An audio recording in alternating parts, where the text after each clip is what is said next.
Allez, on va passer au buzz du jour. On va revenir sur les propos d'Éric Nolot qui ont fait réagir depuis hier. Éric Nolot qui a donné son avis sur Aya Nakamura au JO. Pour lui, et pour rester poli, c'est le symptôme d'une dérive de notre société. Regardez, alors Éric, il était énervé. Il est là, Éric Nolot, avec nous. Vous allez pouvoir lui dire ce que vous en pensez. Je vous le dis, s'il y en a un qui parle en même temps, je le sors. Donc c'est priorité à ce que va nous dire Éric, bien entendu. Si vous avez des arguments, n'hésitez pas. Bonsoir Éric. J'aime beaucoup. Comment ça va, vous? Très bien. Tranquille, tout va bien? Oui, On va regarder ce que vous avez dit. Vous avez fait un buzz terrible. Ah oui? Comme quoi? Il aime ça. Il est incroyable, regarde.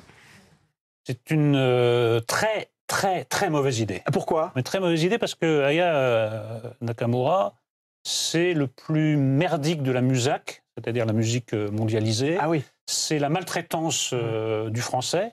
C'est l'autotune. Alors moi, je suis pour l'interdiction de l'autotune, ou en tout cas un moratoire sur l'autotune. Et c'est aussi la vulgarité incarnée. Donc c'est pour ces 4 raisons d'ailleurs qu'elle a été choisie, puisque en fait la politique qui est menée actuellement, c'est la politique du pire, c'est-à-dire de l'abaissement du niveau. La seule raison du choix d'Aya Nakamura, c'est en fait d'être cohérent avec l'effondrement. Alors, bonsoir Eric, merci d'être là. Bonsoir Cyril, bonsoir à tous. Alors, qu'on soit d'accord avec vous, par exemple, voilà, moi je vous l'ai dit, Eric, je suis pas d'accord avec Eric. Mais c'est vrai que là, vous avez des... C'est bien qu'il le dit. J'ai dit, lui, dans le slip, c'est pas des boules de bowling. Non, mais c'est un truc de fou. C'est un autre débat. Non, mais on reviendrait pour ça.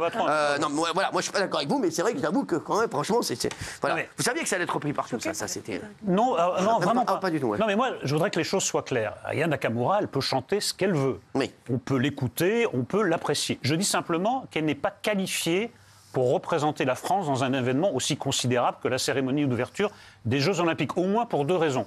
La réputation de la femme française à travers le monde, c'est une réputation de classe, d'élégance. Aya Nakamura et la vulgarité incarnée. Bon, un autre aspect important de la culture française, il me semble, c'est la langue française. Or, elle chante dans une bouillie de français. Alors, je suis un oiseau, comme un oiseau, je veux fly. Bon, qu'elle aille fly ailleurs. Voilà, elle peut fly où elle veut, mais pas au-dessus de la cérémonie d'ouverture des Jeux Olympiques. Et je pense qu'elle n'est pas représentative de la culture française, parce que cette cérémonie d'ouverture des Jeux Olympiques, ça va être une vitrine sur notre pays, sur notre culture. J'estime que cette demoiselle, qui a ses admirateurs, je les lui laisse, ils ont bien le droit, n'est pas représentative de la France. Voilà. Mais moi j'aime bien ces sons, par exemple, tout ça. Vous aimez bien ces sons, sinon, à part ça? J'aime quoi? Vous aimez bien ces sons ou pas du tout? Pas du tout, mais simplement, c'est pas ça, c'est que j'ai l'impression que le message qu'on veut envoyer depuis des années et des années, c'est la promotion de la médiocrité et la haine de l'excellence. Donc à la fin de ce processus, on prend Madame Nakamura, qui est le plus médiocre de la musique mondialisée, pour en faire un exemple. Mais c'est très cohérent. À longueur de journée, on explique aux gamins dans les écoles que n'importe quel texte d'un chanteur à la mode, ça vaut bien du Baudelaire. Tout se vaut. Eh bien non, tout ne se vaut pas. Et s'il y a une bonne occasion de le rappeler, c'est bien la cérémonie d'ouverture des Jeux Olympiques. Justement, Eric, moi je vous dirais... c'est une culture populaire aussi, Aya Nakamura. C'est un peu... moi, je vais vous dire, le procès... là, je me fais... mon avocat aussi, voilà, on discute, et j'adore discuter avec Eric, en plus, même quand je ne suis pas d'accord avec lui. Mais c'est vrai que moi, Aya Nakamura, pour moi, c'est un peu aussi... Ça représente un peu TPMP. Voilà. C'est-à-dire quand les gens disent TPMP, c'est de la culture populaire, ça ne représente pas la France, pour moi, TPMP, ça représente la France. Et Aya Nakamura, pour moi, aujourd'hui, c'est vrai que c'est celle... Une des artistes, c'est David Guetta qui marche le mieux. Voilà, à chaque fois, ils font une erreur, parce que c'est David Guetta loin devant qui est le plus streamé. Il est dans les 15 artistes les plus streamés au monde. David Guetta, voilà, donc il est loin devant. Aya Nakamura, je crois qu'elle est dans les 300, etc. Donc voilà. Mais en tout cas, elle vend énormément. Elle est énormément streamée. C'est une artiste qui a énormément de succès. Donc pour moi, voilà, ça c'est une artiste populaire. Pour vous, aussi populaire, ne peut pas faire les JO. Mais populaire, c'est pas un argument de légitimité. On peut être populaire et faire des choses de qualité. La littérature populaire, c'est pas péjoratif. Alexandre Dumas est un auteur extrêmement populaire. Moi, j'estime que c'est un immense auteur. Le Comte de Monte-Cristo, c'est un des plus grands romans jamais écrits. Évidemment. Mais là, il se trouve que c'est... Pourquoi ça marche? Parce qu'elle chante de la musique mondialisée qui ne représente absolument pas la France. Moi, je voudrais quelque chose qui représente la France. En plus, on va lui demander, si j'ai bien compris, de chanter du Édith Piaf. C'est-à-dire qu'on met un signe d'égalité entre l'honneur de la chanson française, les textes d'Édith Piaf, c'est quand même autre chose, et la manière dont elle chante, c'est autre chose, et on la fait représenter par un des déshonneurs de la chanson française. Il y a quelque chose qui ne va pas. Il y a quelque chose qui ne fonctionne pas, mais qui est raccord avec le reste de l'époque, où nous voulons absolument exporter le plus médiocre de notre production. Voilà. Mais... oui. Non, pour moi, j'ai l'impression que c'est un petit peu l'analyse personnelle d'un vieux réac. Parce qu'il y a un moment donné où il faut comprendre que la musique, elle évolue aussi. Et les vieux réacs sont à la mode en ce moment. Ah bah peut-être, non mais avec plaisir. Non, mais j'adore Eric. Et Eric Solo, il a un mais il faut aussi un petit peu s'adapter en son temps, aux nouvelles modes, aux nouvelles musiques qui arrivent, à l'urbain, à certaines paroles qui vont pas vous plaire spécialement. Et c'est une nouvelle musique qui plaît à énormément de gens. La preuve, elle cartonne. Elle cartonne en France, elle cartonne à l'international. On a David Guetta en premier, mais elle n'est pas première. Mais dans tous les cas, c'est quelque chose qui marche. Alors, je sais que Jean-Mi, toi aussi, t'es comme un dingue sur ce que je suis en train de dire. Ah oui. Mais dans tous les cas, c'est quelque chose qui évolue. Et je peux comprendre qu'il y a un choc des générations. Mais je pense pas qu'il faut non plus être aussi dur et avoir des propos aussi... Enfin, je trouve que ça va un peu trop loin. Alors, je vais vous proposer quelque chose de révolutionnaire. Au lieu d'exiger que nous... c'était quoi votre mot? S'adapter, c'est ça, ou s'adapter au temps nouveau, c'est ça? Oui. Moi, je voudrais qu'on fasse le contraire, que les temps nouveaux s'adaptent à la France telle qu'elle est. La France, elle a produit des lignées de poètes, d'immenses chanteurs, d'immenses artistes. Moi, je voudrais que les nouveaux artistes s'adaptent un peu à ça. C'est pas à nous, les vieux réacs, de s'adapter à des gens qui maltraitent la langue française. Il y en a qui le font. Nous sommes les héritiers de ces gens-là. Essayons d'être à la hauteur. Pourquoi vous voulez tout niveler par le bas? Pourquoi ce serait le plus médiocre qui serait représenté? Je vais vous dire, après on va donner la parole, malheureusement, je suis obligé à Gilles Verdez. Oh non. Ouais, je sais, à Jean-Michel aussi, ça va être un enfer. Moi, je vais vous dire ce qui me dérange dans cette affaire, Eric, c'est devenu insupportable, cette affaire. C'est devenu, ça veut dire qu'aujourd'hui, je vais vous dire, elle va aller faire les Jeux Olympiques à Yana Nakamura. Je vous le dis, c'est sûr et certain, parce que c'est devenu, là, le combat des woke. Je vous le dis, je vous le dis, c'est devenu le combat des woke. Et ils veulent absolument. Moi, je vous dis, j'étais pour en plus au départ. Elle n'a rien compris, elle m'a mis un tac sur Twitter. Donc vraiment. Voilà, donc elle n'a rien compris. On était avec elle, elle nous a taclé sur Twitter. Elle n'a rien compris. Bon voilà. Elle doit avoir une musique, sa musique dans sa tête, elle n'a pas dû comprendre. La pauvre. Non mais pour vous dire, non mais je te dis, moi en plus je te jure, j'étais la première à la faire venir ici, etc. Mais ce qui m'énerve le plus, c'est-à-dire qu'ils sont en train, moi-même, qui suis pour qu'elle chante, aujourd'hui, avec tous ces relous qui veulent absolument faire chier le monde en disant, et tous les woke qui ont repris ce combat, les Gilles Verdez qui ont repris ce combat, Aya Nakamura doit chanter au JO, je ne supporte plus ça. Mais vraiment, ça me rend fou. Ça veut dire que je préférerais qu'il y ait aujourd'hui Bébert le Frelon. Non mais franchement, non, mais je vous jure que c'est vrai. Non mais c'est devenu insupportable. Et c'est devenu un combat idéologique. Alors maintenant, et en plus maintenant, quand tu dis je veux pas qu'Aya Nakamura chante au JO, ah bah t'es un raciste. Ah bah t'as vu? C'est ce que va dire Verdez dans 5 secondes. Mais je te dis, d'avance. C'est pour te dégoupiller. Non mais c'est sûr. Demain, non mais c'est sûr. Hein. Voilà, c'est incroyable. Moi j'ai dit moi j'aurais tout mis à plat. Je veux dire, je donnais des gens. Moi, il y a des artistes incroyables. Il n'y a pas que Yana. Je vous dis déjà, David Guetta pour moi. C'est l'artiste le plus connu dans le monde. Il n'y a même pas de débat, il doit y être. Voilà, que ce soit. Il est vrai qu'on l'appelle. Hein. Non, mais je vous le dis, David Guetta, il doit y être, c'est même pas la peine. Ça, c'est voilà. Après, moi, je sais pas, moi, je m'en fous. Moi, voilà. Je vais vous dire, je dis, Soprano, il a une voix exceptionnelle. Soprano qui chante Edith Piaf, je peux vous dire que ce serait exceptionnel. Vianney, c'est un artiste incroyable. J'adore Vianney. Et c'est pas parce qu'on Vianney et Soprano, c'est pas des artistes. Je t'ai pas dit Georges Brassens. Tu vois pas. Donc voilà. Vianney, Soprano. Non mais voilà. C'est le piège qu'on a entendu à l'instant. C'est quiconque conteste est un vieux réac. Vous comprenez? Il y a quelque chose qui ne va pas.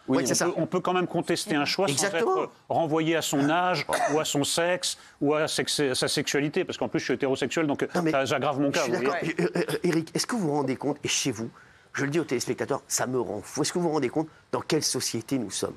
On est en train de parler d'une artiste qui va chanter ou pas aux Jeux Olympiques. Ça a fait, non mais sans rigoler, ça a fait sur les réseaux sociaux, il y a des menaces de mort, des messages incroyables parce que tu dis, je veux pas qu'Aya Nakamura. Oui, mais après, quand on écoute Eric, c'est de la haine aussi. C'est ça qui est relou. Tu sais pourquoi Eric fait ça? C'est de la haine. Je veux dire pourquoi Eric fait ça. À cause de woke comme ce gars-là. Je suis d'accord. Parce que, en fait, Eric, je le connais un peu. Et tu me dis si je me trompe, Eric. Je pense que tu as fait une réaction épidermique, un peu comme moi, que tous ces gars, tous ces bien-pensants qui veulent absolument qu'Aya Nakamura chante, à un moment, je pense qu'Aya Nakamura, tu t'en fous total, en fait, Nakamura. Même Aya Nakamura qu'elle chante ou pas, tu l'aurais même... Tu t'en foutais, à la limite. Oui, mais il y a eu tellement, je te dis, moi, c'est un peu comme toi. C'est-à-dire que tous ces bien-pensants qui veulent absolument qu'Aya Nakamura chante et que c'est aujourd'hui, ah bah tiens, on vous a bien fait chier, hein, les réacs. Hein, et qui ne connaissaient pas une chanson d'elle avant. Exactement, voilà. Ah oui, ça, oui, non, mais sans rigoler. Non, mais c'est sûr. insupportable. Ces ministres qui ne connaissent pas une chanson d'Aya Nakamura, qui vont dire à la radio, c'est incroyable, arrêtez.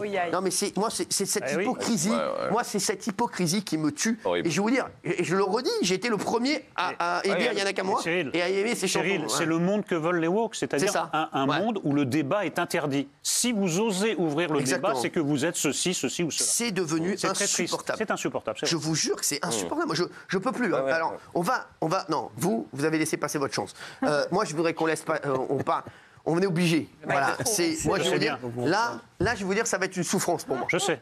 Je le dis aux téléspectateurs. C'est comme quand on va chez le dentiste, il faut y passer. Ah, mais je vous jure que c'est vrai. Tu sais quoi? Tu te dis, je sais pas combien de temps ça va durer. Fais ce que tu as à faire. Et voilà. Et voilà. Et voilà. Et soigne-moi, mais que j'ai plus cette rage dedans. Voilà. Allez, vas-y. Je suis pas woke, je suis progressiste. Et je suis désolé. Non, alors toi, progressiste. Mais tu veux que je te dise, t'es le mec. Non, mais attends, parce qu'on va s'arrêter déjà sur cette première. Woke, t'es pas woke, t'es progressiste. T'es le mec. T'es le mec qui vit le plus dans le passé. Ici, au Canada. Et t'es le mec. Je vais te dire, tout ce que tu dis, tout ce que tu dis, ça fait partie de la France du passé. Tout ce que tu dis, ça a été des échecs incroyables pendant des années et des années.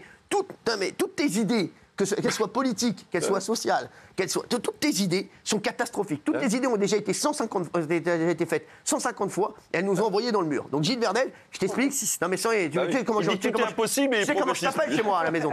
Le BA13. Parce que tu vois, tu fais que des murs et tu vas les prendre dedans. Non mais je te jure que c'est vrai. Comment tu peux démarrer cette phrase par je suis progressiste? Non mais Gilles Verdel progressiste. C'est comme si on disait Daniel Moreau. Non, rien. Merci.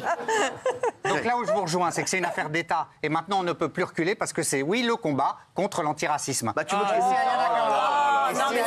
je suis désolé, je vais vous dire ce que je ressens. Si Aya Nakamura choque Eric Nolot, c'est parce qu'elle est noire. C'est lamentable de dire ça. C'est le symbole. Aya Nakamura est le symbole de la France de la diversité. Et cette France de la diversité, il faut, Emmanuel Macron l'a dit, qu'elle soit représentée. Mais c'est pas grave, qu'elle soit représentée aux Jeux Olympiques. Voilà, il le faut absolument. C'est tout ce que tu vas dire? Non, je dis que la diversité. C'était bien. Non, je dis. Bah, voyez, je dis que la diversité, c'est elle l'incarne aujourd'hui. Et cette France-là. Soprano, il incarne pas la diversité. Mais parce qu'il y a la polémique, c'est elle aujourd'hui. Soprano, c'est le préféré il est encore là, voilà. Des jeunes. Le seul qui fait allusion à la couleur de peau d'Aya Nakamura, c'est le progressiste.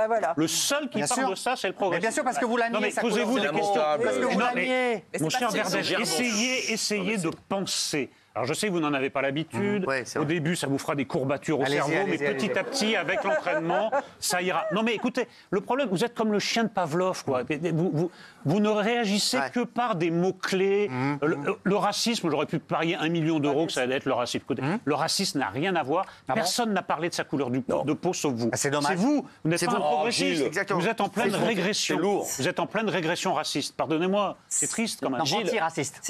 Attendez, Jean-Michel. Gilles, je vais peut-être t'étonner. J'aime pas Aya Nakamura, mais je suis pas raciste. J'aime pas Dave, je suis pas homophobe. J'aimais pas Carlos, je suis pas grossophobe. Et j'aime pas tellement Michel Boujna, je suis pas antisémite. Toi, donc, t'es cliché à la con. Quoi, t'aimes pas Michel Boujna, mais je l'adore. Oui, d'accord, il me fait pas trop rire. Voilà, il est hyper drôle. Dans la grosse rigolade, c'était le meilleur. Mais qu'est-ce que tu mais personnel. Il me fait beaucoup plus rire que toi. Non, mais attention, fais gaffe à ta gueule. Je suis pas humoriste. Et touche pas à Dave, pas Vanilla. Tout ça pour dire à Gilles que ces clichés, ces raccourcis qui sont idéologiques, qui font que mettre des cibles sur des gens, parce que c'est la tarte à la crème maintenant de dire qu'on est raciste ou islamophobe, c'est vraiment devenu lamentable. C'est le dernier des arguments qu'on n'a plus rien à dire. Et c'est nul. Ouais, c'est vrai. Non, mais c'est vrai, t'es insupportable.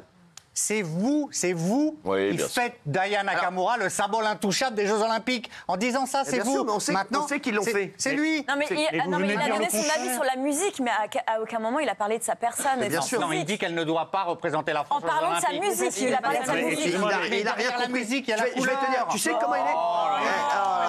Allez, tais-toi. Tu veux que je te dise, Eric, tu sais comment il est, Gilles Verdel? Est-ce que tu connais ces journalistes qui viennent faire une enquête ou qui viennent faire une interview, qui savent déjà ce qu'ils vont écrire avant. Ah bah oui, et qui ont bien sûr. déjà écrit le papier avant de le faire. Et bien lui, c'est exactement pareil. Ah bah nous, on sait très bien ce qu'il va dire. Exactement. Il n'a pas écouté ce que tu as dit, mais il répond comme si, avec ce qu'il pensait, ce que tu as dit. Non seulement il n'écoute pas, mais il y a 2 minutes, Gilles Verdez dit c'est important qu'Aya Nakamura représente parce que c'est le symbole de la diversité. Ensuite, il se tourne vers moi et dit vous faites de cette femme un symbole. Mais c'est vous qui faites de cette femme un symbole. Non, c'est le président de la République qui en a fait un symbole maintenant.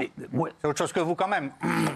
Non, mais ça n'a rien à voir. Hein. Je ne me compare pas à M. Macron. Simplement, vous dites elle doit représenter la France, au fond, parce qu'elle est noire. Je regrette, mais ce n'est pas ça le débat. Ça, c'est un raisonnement raciste. Exactement. Ça, c'est un raisonnement raciste. Je suis d'accord avec vous.